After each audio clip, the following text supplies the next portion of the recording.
Hello, this is the final step. Welcome to Agro Inspiration. This is the final step of huckleberry. So, as you people can see, the huckleberry is okay and ready for the market. So, like at this stage, you can already harvest and go and sell. So, as you people can see, guys, the huckleberry is very well fresh. I taught you people as how to spray, as how to nest any of your seeds, to nest your huckleberry. I taught you people as how to transfer. I taught you people as how to put your first manure, which is Fausto. Don't put fertilizer. Fertilizer is not too much good for huckleberry because it make it fast old. So if you want to be doing like a business in huckleberry, don't always put fertilizer. Always put your natural manure so that your fertilizer will make long. Like this one, I can harvest it almost like 5 times like this. It will still be giving me because I'm putting the natural manure there. But when you're putting fertilizer, you harvested it twice. It is already finished. You will no more be giving any better thing. You will be giving but seed, and it will be giving small, and it will mostly be giving but seed, and it won't be good.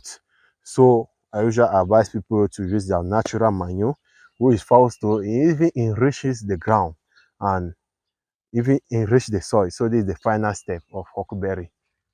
So you both can see, guys, it's ready for marketing, to go and sell, to go even to supermarket market.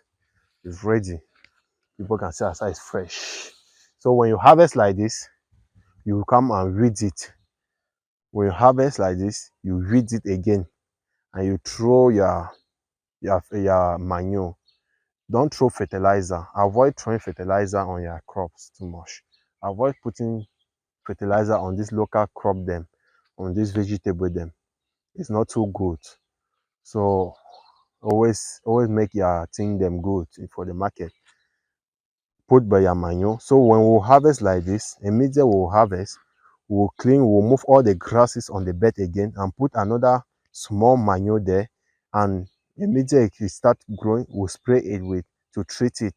You spray with insecticides and we are monshang so that illness should not affect it and so that it should not hold the leaf, so that it should not tie the leaf. So thank you for another season. Watch for another season to follow for more other things that I will be teaching you on my channel, Agro Inspiration. Please like and subscribe for more videos and always click on the notice board so that you will see the next video that I always publish. Thank you.